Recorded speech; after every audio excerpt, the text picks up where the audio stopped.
Hello everyone, this is Charles beginning another phase of the combine ready to go to the field.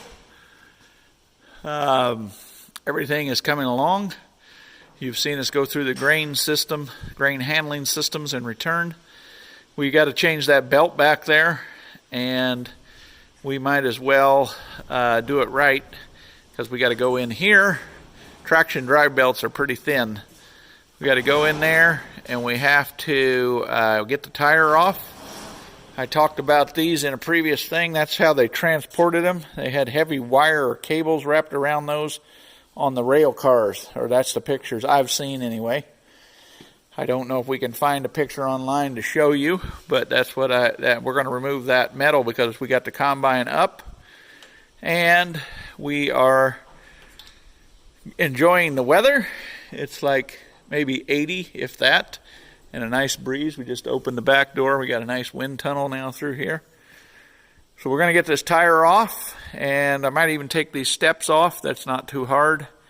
And we're going to get into the belts under there.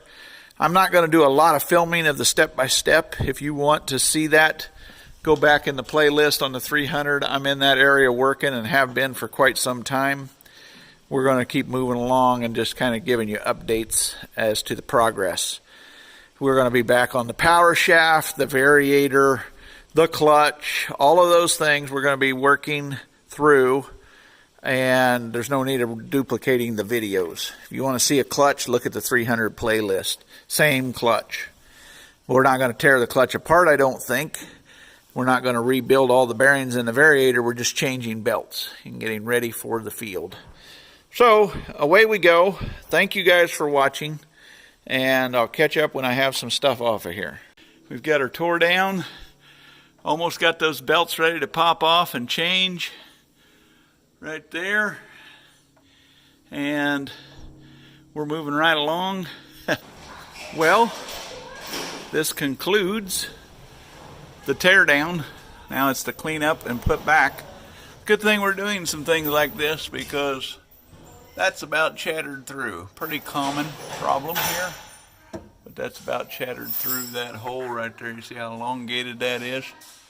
So we'll have to check that out and ready to start putting our belts back in.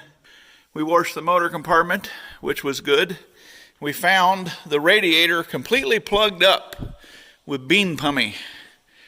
No maintenance had been done on that in quite some time. I took the cover that goes over this off. We'll have to put some new weather stripping in there.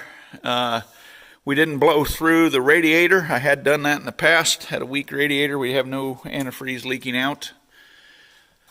But what we did discover was disheartening in the fact that we've already done this right over there. I got done washing everything, and I went to turn this, and it went ka-thunk. And I said, is that what I think it is? I wanted it not to be what I thought it was. And then it went, I moved it back, and then it went ka-thunk. So we either have a bearing that's out, or we've spun on the shaft. And if that's the case, that we've spun on the shaft because it has a good 3/16 of movement, that means we have to pull the whole rear beater shaft and take it out of the parts combine. So Timothy was so good today, he got started. He goes back to school on Thursday, so then we're going to be back to evenings probably. He pulled the nuts off, put the puller on, and it came right off. Every one of these to date, the parts one may not, has come off fairly easy. I have been very pleased with that. Now, I sold one of these off the 300 by a man that broke his and destroyed it in Iowa.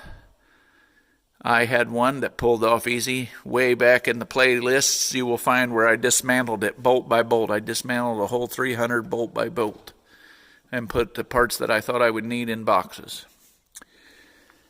So here we go. I think we're going to have a rebuilt 540 when we're done. So maybe I should have just plowed every day into the 300 and had it up and running.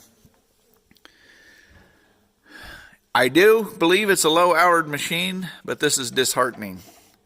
I don't know if anybody was in here or if it was never tight from the factory. We're going to take a look. Timothy believes somebody's already been in here once. All right, guys, we are here. We've taken this pulley off. And to look at it, you can't see we have a problem. So we put it back on, put the key in, and now I'll have Timothy hold the camera. You can see the shaft moving. The lock collar, get right up there.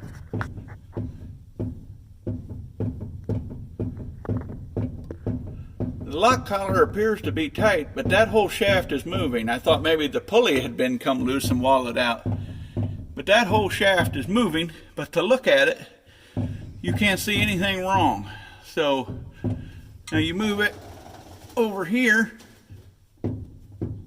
and you still get some movement. So I knew I wasn't dreaming, but you need the pulley on to see it. So we got to get that pulley back off and see what we can do. All right, guys, we figured it out. Let's see if I can get in here. It is the outer race is not the correct size. See that movement there? This is a first for me. See that movement right there where the silver meets the red?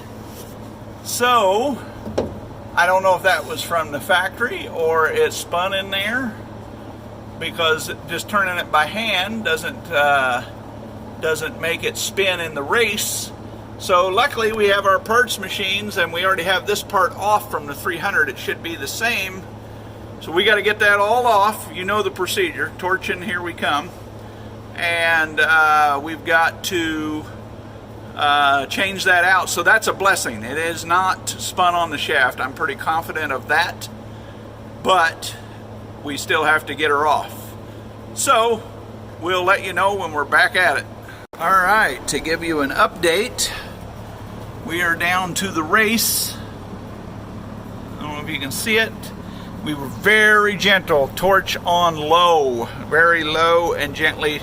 I took the bearing apart, took the seal out, the bearing cage, so none of that would be starting a fire.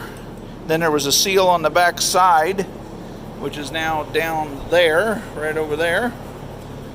And we got it off with very little discoloration, and this is definitely our issue.